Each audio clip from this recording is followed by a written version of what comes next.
찬송하시겠습니다. 450장입니다.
신명기 18장 1절에서 14절 말씀입니다. 신명기 18장 1절에서 14절 말씀. 레위 사람 제사장과 레위 온 지파는 이스라엘 중에 불깃도 없고 기업도 없을지니 그들은 여호와의 화제물과 그 기업을 먹을 것이라.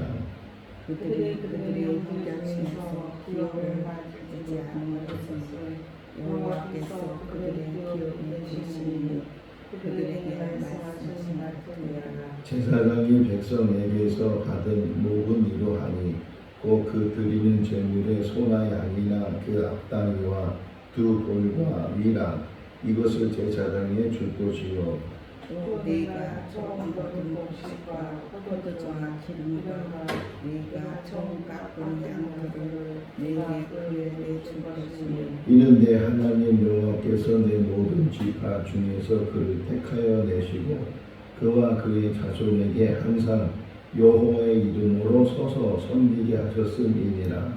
이스라엘 땅 어떤 식물든지 거주하는 레위인이 안전한 수완이 있으며 그가 사는 곳을 떠날지라도 여호와 앞에서 택하신 곳에 이르면 여호와 앞에선 그의 모든 형제 레위인과 같이 그의 하나님 여호와의 이름으로 섬길 수 있나니 그 사람의 옷은 그들과 같은 것이요 그가 조상의 것을 판 것은 별도의 수이라. 내 하나님 여호와께서 내게 주시는 땅에 들어가거든 너는 그 민족들의 가증한 행위를 본받지 말 것이니 그의 아들이나 딸을 불가하고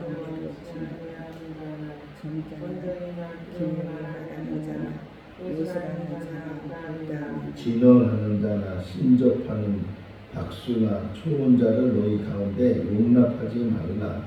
이런 일을 하는 모든 자를 여호와께서 가지며 여기시니 이런 가증한 일로 말미암아 내 하나님 여호와께서 그들을 내 앞에서 쫓아내시니라. 너는 내 하나님 여호와 앞에서 완전하라. 내가 쫓아낸 이 민족들은 기륭을 말하는 자나 전쟁의 말을 듣거니와 내게는 내 하나님 여호와께서 이런 일을 용납하지 아니하시느니라. 아멘.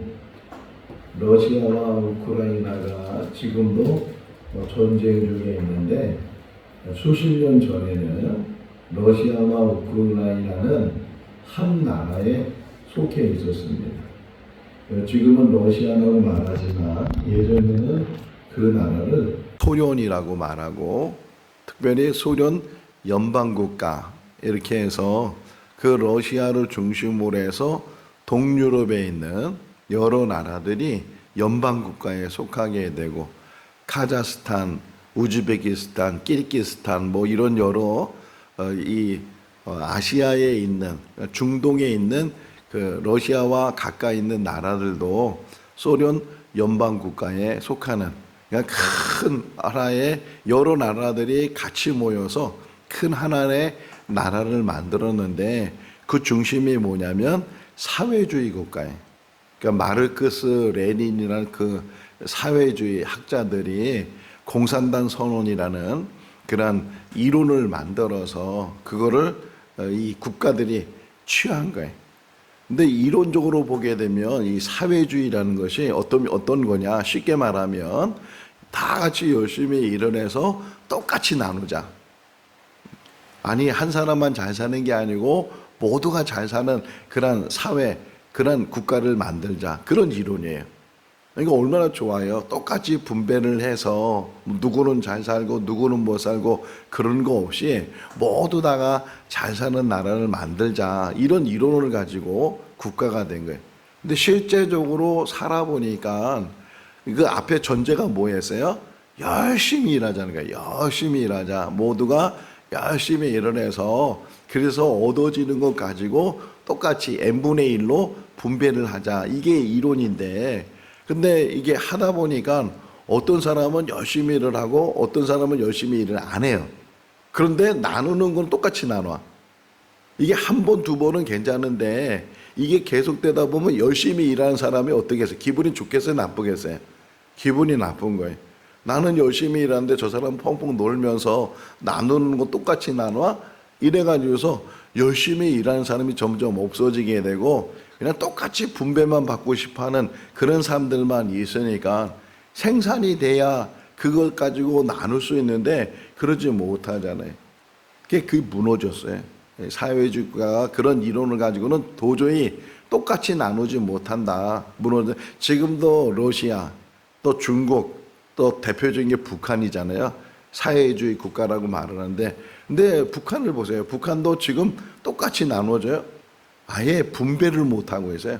생산이 안 되니까 분배를 못하게 되고 그나마 평양에 사는 사람들은 몇 년 전까지만 해도 분배가 됐다는 게 평양에 있는 사람들은 그런데 지금 평양도 도저히 분배가 안 된다는 게 열심히 일하는 사람이 없으니까 생산이 안 되니까 그리고 열심히 일하는 사람들도 그거 다 갖다 국가에 바치는 것이 아니고 숨기잖아요. 남기잖아요. 자기 먹을 걸 챙기잖아요. 그러다 보니까 이게 생산에서부터 분배가 안 되니까 무너지게 된다. 근데 왜 유지되느냐? 지금 힘으로 권력으로 지금 계속 눌러대고 너희들은 내 말을 들어. 내가 분배해 줄게. 너희들은 하나 나는 10개 나는 100개 이 기득권을 가지고 있고 힘을 가지고 있는 사람들이 그런 식으로 지금 그 사회주의 국가를 이루고 있기 때문에 언젠가는 그게 다 무너지게 되는데 그렇다고 해서 이 자본주의 국가는 온전한 이론을 가지고 있냐? 거기도 많은 문제점을 가지고 있어요. 어쨌든 제도적으로 보면 처음에 소련 연방국가를 만들 때의 그 마음은 다 같이 잘 살자. 그대로만 그 이론대로만 마르크스가 만든 사회주의 이론대로만 했으면 정말 잘 사는 그런 파라닥스라는 그런 낙원 같은 그런 것을 만들 수 있을 텐데 도저히 인간의 삶 속에서는 그러지 못했다는 게 왜 이런 얘기를 하냐? 지금 오늘 본문 얘기 본문에 보면 하나님의 계획은 내가 만든 이 제도를 통해서 내 말대로만 하면 모두 다가 다 잘 살 수 있다. 특별히 이 레위인들에게는 땅을 안 주잖아요. 여기 1절에 보면 그들에게는 땅이 분배되지 않고 오직 내가 그들의 기업이 되는 것이다. 그래서 그 12지파를 이제 야곱의 두 아들이 이제 하나의 지파씩을 이뤄서 12지파가 되는데 특별히 레위 지파를 빼버리니까 11지파인데 그 11지파를 12지파로 만드는 방법이 요셉의 지파, 그러니까 요셉의 자손들을 두 지파로 나눴어요. 요셉의 두 아들이 있었잖아요. 므낫세과 에브라임이 있었는데 그 요셉 지파 이렇게 말하지 않고 므낫세 지파, 에브라임 지파 이렇게 두 지파로 나눠서 12지파를 만들고 대신에 빼낸 이 레위 지파는 따로 구분을 해서 그래서 이제 가나안 땅을 정복하고 그 가나안 땅을 분배했을 때도 레위 지파에게는 땅을 주지 않고 다만 성읍들을 줘요. 성읍들을 주고 다른 지파들은 그 제비뽑기를 하고 인원에 따라서 그 땅을 분배해 주는 그런 제도를 하나님이 만드시고 대신에 레위 지파는 땅을 분배받지 못하지만 그들은 하나님의 일을 하면서 다른 지파들이 하나님을 섬기는 그 일을 통해서 이 레위 사람들이 먹고 마시고 생활하는 데는 어렵지 않도록 그런 제도를 만드신 거지 하나님께서 만드신 제도예요. 여러분 옆에 지도가 있어요. 지도 잠깐 보세요. 지도를 보시면 그게 이스라엘 땅이에요. 이스라엘 땅이고 원래는 이게 칼라로 돼 있는데 그 칼라가 재프린트가 안 돼서 흑백으로 됐는데 그 까맣게 제일 까만 그게 이제 위에는 갈릴리 호수고 밑에는 사해 바다예요.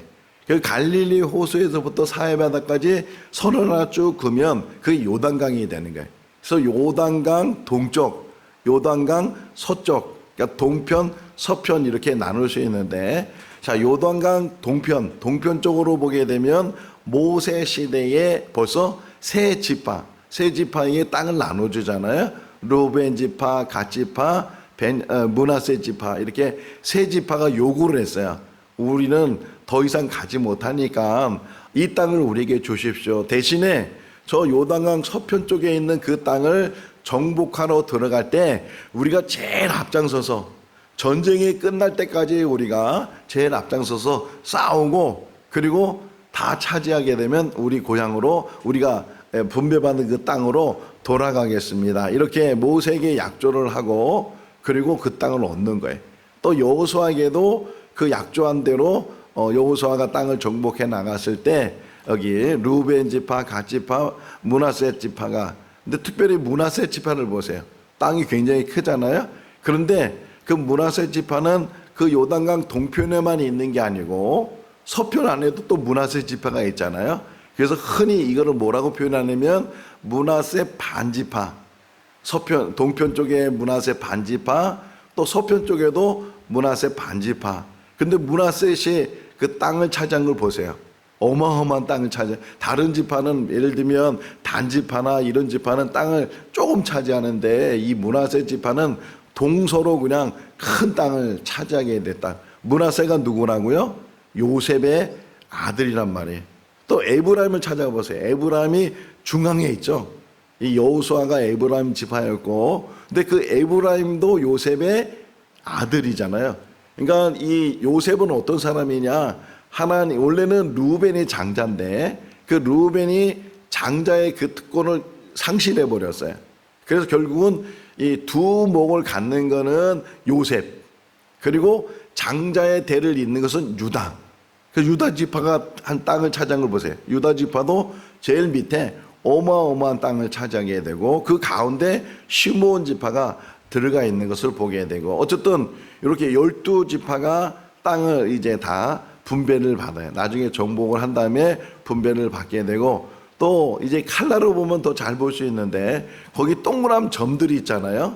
그 점들을 다 쳐보면은 48개가 돼요. 이게 바로 레위인들에게 준 성읍들이에요. 그러니까 땅은 분배하지 않았지만 그 지파별로 안에 있는 그 성읍들을 이제 48개를 정해서 그 레위 사람들은 거기서 살도록 하고 그 48개 중에서 칼라로 나오면은 빨간색으로 이렇게 표시가 돼 있을 텐데 이건 칼라가 아니기 때문에 그 48개 중에서 6개를 도피성이라고 해서 살인한 그 사람이 얼른 우선은 그쪽으로 피해서 이 사람이 고의적으로 살인을 했는지 아니면 부지 중에 살인을 했는지 이런 것들을 재판을 하고 또는 정당방위로 살인을 했는지 그래가지고서 그 재판에서 고의로 한 사람들은 벌을 받게 하고 또는 정당방위나 부지 중에 이따 이제 나중에 그 예화가 나와요. 도끼로 이렇게 도끼질을 하는데 도끼가 그 나무에서 빠져가지고서 이렇게 휙 하면서 옆에 있는 사람을 그냥 때려서 그 사람이 죽었을 때 이 도끼로 이렇게 하다가 원래 고의적으로 저 사람을 죽여야 되겠다는 게 아니고 나무를 하려고 하다가 이 도끼가 그 나무에서 빠져나가서 사람이 죽었을 때 어떻게 재판하겠는가 뭐 이런 예화가 나오는데 어쨌든 그렇게 도피성이 6개가 있어요. 자, 다시 자세히 보시면 레위 사람들은 땅을 분배하지 않고 대신에 그 사람들이 먹고 마시고 생활하는 모든 것들은 그 지파 안에 있는 사람들이 원래는 제도가 하나님을 잘 섬기기만 하면, 그러니까 하나님 앞에 드리는 거. 예를 들면 여기 오늘도 설명 나오거든요. 첫 것, 제일 먼저 태어나는 모든 짐승이나 이런 것들은, 또 농사져서 첫 것, 이런 것들은 다 하나님의 것이고 다 이 제사장 앞에 가지고 와서 그것을 또 하나님 앞에 드릴 뿐만 아니라 또 그 나머지는 제사장, 레위인들 이런 사람들이 나눌 수 있도록, 짐승도 그렇고 재물도 그렇고 또 10의 1조도 그들이 드려서 그것을 통해서 그 땅을 분배받지 못한 레위인들이 먹고 사는 문제가 다 해결될 수 있도록 그런 제도를 하나님이 만드셨다고요. 근데 문제는 하나님을 섬겨야만 그 제도가 온전히 이게 이루어지게 되는데 하나님을 섬기지 않는 거예요. 우상을 섬기고, 그러니까 하나님 앞에 드려야 될 제물들, 하나님의 것이라고 말하는 그 구별된 것들을 하나님께 드리지 않으니까 결국은 레위인들이 그걸 받지 못하는 거예요. 그러니까 가난해지게 되고 먹고 사는 문제가 심각하게 되고, 그게 잘 표현되게 어디냐면 사사기 17장 18장에 있는 이야기예요. 원래는 사사 이야기잖아요. 운니엘부터 시작해서 삼손까지의 사사 이야기인데 이 사사 이야기는 16장에서 끝나요. 삼손 이야기가 16장에서 끝나고 17장에는 무슨 얘기가 나오냐? 레위인들 이야기가 나와요. 어느 한 가난한 레위가 도저히 거기서는 먹고 살 수 없으니까 그 자기, 오늘 본문에도 나오죠. 어떤 사람의 큰 소원이 있어서 나는 여기서 못 살겠습니다. 다른 성읍으로 옮기겠습니다. 이런 사람들은 옮기도록 해놔. 다른 성읍에 가서 그 일을 하도록 해놔. 뭐 이렇게 허락도 해주는데 어쨌든 한 레위, 가난한 레위가 이제 도저히 먹고 사는 문제가 안 되니까 거기를 나왔어요. 나와서 가다 보니까 미가라는 사람을 만나게 됐는데 그 미가라는 사람이 어머니로부터 받은 그 금덩어리를 가지고 에봇을 만들었어요. 우상을 만들었어요.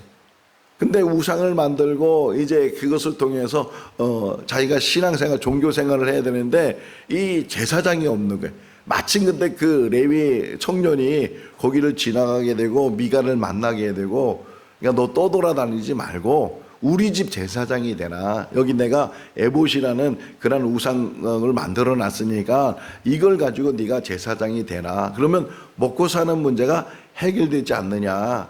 이래 가지고 그 청년이 이제 그 미가의 집에 들어가서 개인 가정의 제사장 일을 하면서 먹고 살아요. 나중에 여러분 지도 같이 보시면 거기 단지파 좀 찾아보세요.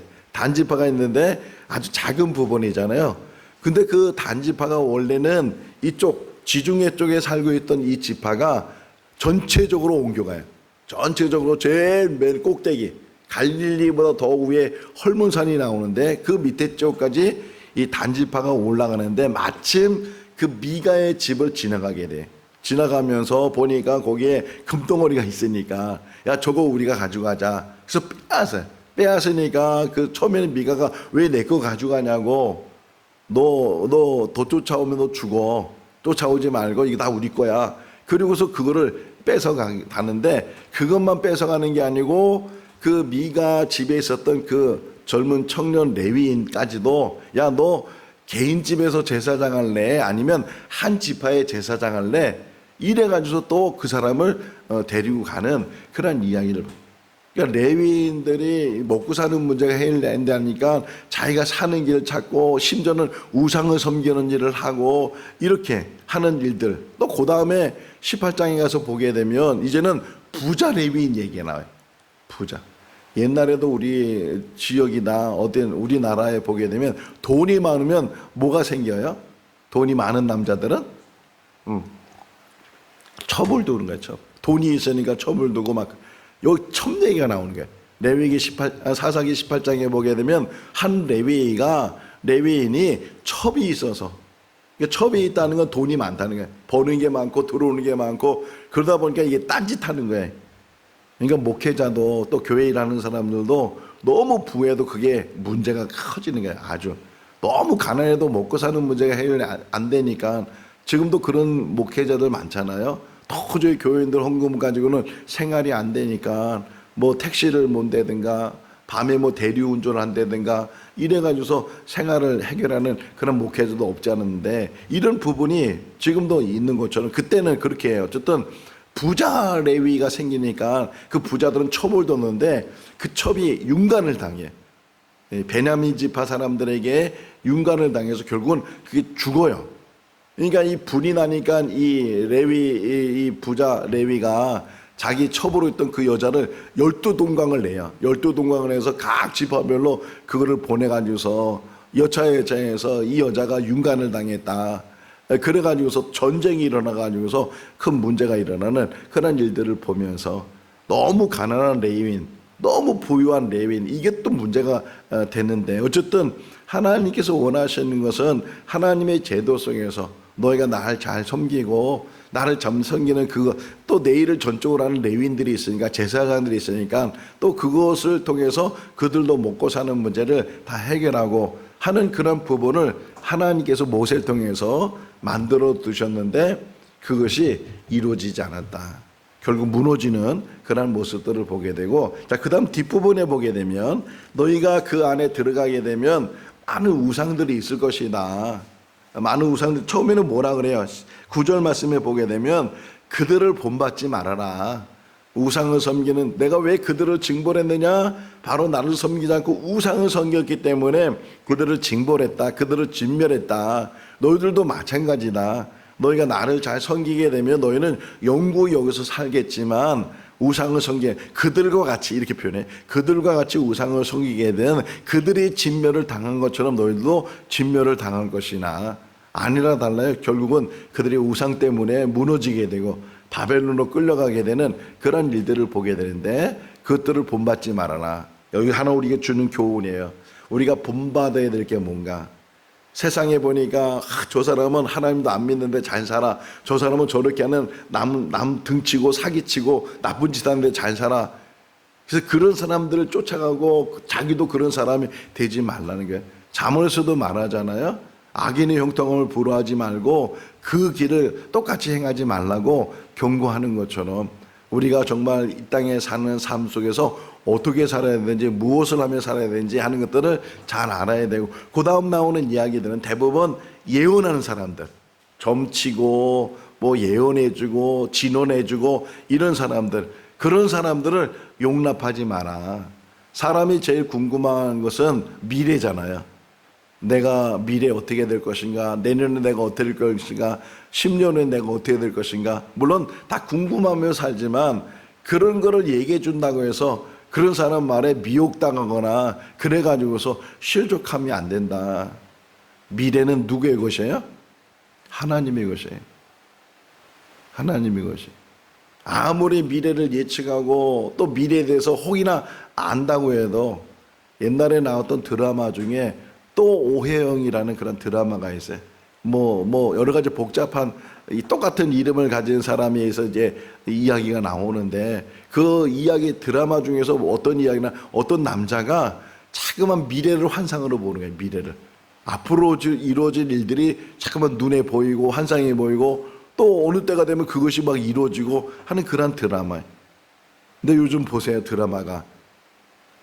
저는 잘 안 보는데 요즘 이렇게 들어보면, 또 뉴스를 보면 귀신 얘기가 많이 나오잖아요. 귀신 얘기가 많이 나오고 헛것이 보이는 얘기가 많이 나오고, 이런 일들을 지금 계속, 지금 이 드라마 영상 이런 것들이 사람을 얼마나 미혹시키고 얼마나 지금 이 신앙에 많은 그 넘어뜨리는 일들이 얼마나 많이 있는가. 드라마 보다가 그것이 눈에 보이기 시작하고 거기에 잠재라는 게 사람이. 흔히 어떤 사람이 그런 얘기 있잖아요. 어떤 사람이 연초가 돼서 점장을 찾아가서 점을 치는데 자기 운세를 지금 알아보려고 갔단 말이에요. 근데 무당이 위협적으로 얘기해요. 그 사람한테 공포심을 줘서 그래서 뭐 부적을 상하게 하고 뭐 구술하게 하고 막 그러는데 이런 말을 했다는 게 당신은 올해 물 조심해야 돼. 물 때문에 큰일 나고 심지어는 죽기도 해. 그래서 그 사람이 그 말을 그러니까 계속 1년 내내 그냥 물 때문에 물의 공포 속에서 나중엔 접시에 빠져서 죽었다. 그런 얘기가 있는 것처럼 뭔가 보고 뭔가 잠깐만 잠재되면 그것이 자기 삶 속에 막 환상적으로 나타나게 되고 마음이 약하게 되면 안 보이는 게 막 보인다는 거예요. 막 보이고 귀신이 있다고 뭐가 있다고 이런 일들을 보게 되면 이게 우리를 무너뜨리는 거예요. 귀신은 있어요. 예수님도 보시잖아요. 예수님도 귀신을 내쫓으시잖아요. 성경에도 귀신이 있다는 것을 얘기하잖아요. 그런데 그것이 두렵고 그것이 무섭고 하는 것이 아니고 더 정말 우리가 잘 깨달아. 13절 말씀. 13절을 보게 되면 뭐라고 그래요? 13절 읽어볼까요? 너는 내 하나님 여호와 앞에서 완전하라. 이 말은 뭐냐면 완전하는 것은 아무 문제가 없고 아무 결점이 없고 뭐든지 잘하고 그게 아니에요. 그 뜻이 아니에요. 여기서 말하는 완전하라 그런 것은 하나님만 의지해라. 하나님만 의지하고 하나님께 맡기고 하나님이 아무리 뭐 예언해주고 뭐 당신이 뭐 어떻게 된다고 그런 얘기에 미혹당하지 말고 그건 귀신이 하는 얘기고 그것은 속임수고 넘어뜨리는 일이니까 오직 미래의 주인은 하나님이시다. 네가 하나님 앞에 완전. 예수님도 말씀하잖아요. 너희가 하나님이 완전한 것처럼 너희도 완전한 자가 되라. 예수님 말씀. 아브라함에도 말씀하셔요. 내가 완전하니 너도 완전한 자가 되라. 이렇게 말씀하요. 그 말은 하나님만 의지하라는 거예요. 오직 내 삶의 모든 주인은 하나님이시고 내 미래의 모든 일들을 이루시는 분은 하나님이시고 미혹당하지 말고 그들을 용납이란 말이 2번 나와요. 용납하지 말고 이 미신이나 우상이나 이런 것들을 용납하지 말고 상황이 아무리 열악한 상황이 있는다 할지라도 떠나면 안 되잖아요. 내 위에 있는 그 자리를 지켜야 되고 하나님의 일을 지켜야 되고 지금 보세요. 우리나라 이 종교 상황을 보면 70년대, 80년대는 막 제가 신학교 갈 때만 해도 경쟁률이 막 6대1, 7대1 막 7수하고 8수하고 그런 사람들도 들어오고 막 그랬어요. 막 너도 나도 신학교 간다고 목회자 되겠다, 하나님 일꾼 되겠다고. 언제부터예요? 계속 이제는 신학교가 미달이 되고 하나님의 종이 되겠다는 사람이 없어지게 되고. 이게 왜 그래? 사회적인 현상이에요. 사회적인 현상. 오히려 이렇게 지금 하나님의 종이 되겠다는 사람이 어려울 때, 없을 때 오히려 결단하고 내가 하나님 앞에 나를 헌신하겠습니다. 내가 평생을 하나님의 일을 하겠습니다. 뭐 교회가 막 화려해 보고 막 교회 가면은 잘 대접받고 좋은 차 끌고 좋은 입고 좋은 뭐 집에 살고 이러니까 막 너도 나도 되려고 하는 그런 환상을 깨버리고 정말 지금도 하나님께서는 하나님 나라를 위해서 일꾼을 세우시려고 하고 내일 이제 말씀을 같이 묵상할 게 뭐냐면 하나님께서 모세 같은 한 선지자를 세울 것이다. 이게 예수님에 대한 예언이지만 이 한 사람이라는 게 굉장히 중요해요. 지금도 하나님은요 다수를 통해서 하나님의 일을 하시는 것이 아니고 한 사람을 통해서 소수의 사람을 통해서 하나님의 일을 해요. 지금 이렇게 교회 하는 일이 힘들고 어려운 상황 속에서 지금도 하나님은 누가 일하시는 거예요? 하나님이 일하시는 거든. 하나님이 그 사람을 세워서 하나님이 일하시는 건데 혹 우리는 착각하는 거예요. 우리 70년대 80년대 대형교회를 이루는 목사님들이 있잖아요. 이름만 대면 다 아는 목사님들. 우리는 그만 사람을 보는 거예요.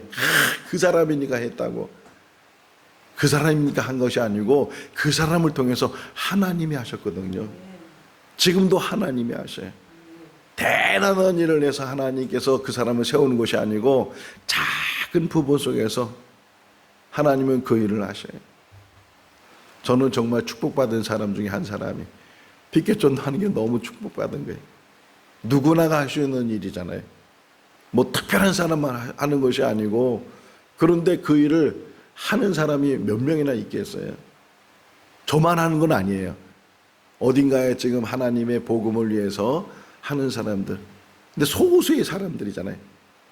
그게 뭐 특별히 뭐가 큰 영향을 주는 것도 아니에요.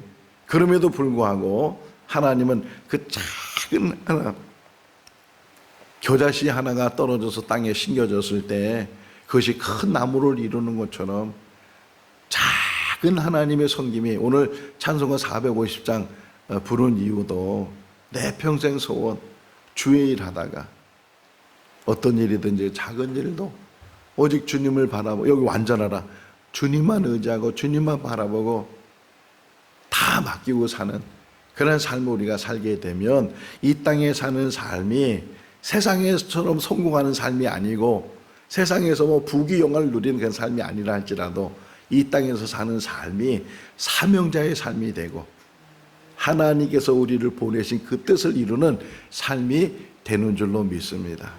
오직 주님만 바라보고 주님만 의지하고 주님의 일을 하다가 주님의 부르심을 받는 우리 모두가 다 될 수 있기를 주님의 이름으로 축원합니다. 기도하겠습니다. 사랑이 많으신 하나님 아버지, 혼탁한 세상 속에 지금 살아가고 있습니다. 선과 악을 분별하기가 어렵고 악이 만연되어 있고 죄가 하나님 아버지 늘 우리 가까이에 늘 넘치고 있는 그러한 삶 속에 우리가 살아가고 있습니다. 우리의 아버지 신앙의 정조를 지킨다는 것이 얼마나 어려운지 모릅니다. 미혹하는 것들, 유혹하는 것들, 우리를 넘어뜨리는 것들이 참 많습니다. 하나님, 다시금 우리가 하나님께로 돌이킬 수 있도록, 하나님 말씀을 붙들 수 있도록 은혜로 도와여 주시옵소서. 오 하나님 아버지, 주님께서 우리에게 귀한 직분 주셨는데 사는 것이 어렵다고, 먹는 것이 어렵다고 그 일을 하나님 아버지 이제 아버지 버리고 또 다른 길을 찾는 어리석은 삶을 살고 있지는 않는지, 죽으면 죽으리라는 그런 에스더의 고백처럼 주님의 일을 하다가 굶어 죽을 수 있는 마음을 주시고, 주님의 일을 하다가 아무것도 이루지 못하지만 그 일에 하나님 아버지 도구로 쓰임받는 그런 사명자의 삶을 사는 우리들 되게 하여 주시옵소서. 이 세상에 하나님 아버지 사는 동안에 세상의 빛이 되고 세상의 소금이 되는 우리의 삶이 되게 하여 주셔서 하나님께 영광 돌리게 하시고 한 사람이라도 하나님께로 인도해 가는 전도자의 삶이 되게 하여 주시옵소서. 오늘 하루의 모든 삶도 지켜주시기를 간절히 바라옵고 예수 그리스도의 이름으로 기도하옵나이다. 아멘. 마쳤습니다. 자유롭게 기도하시기 바랍니다.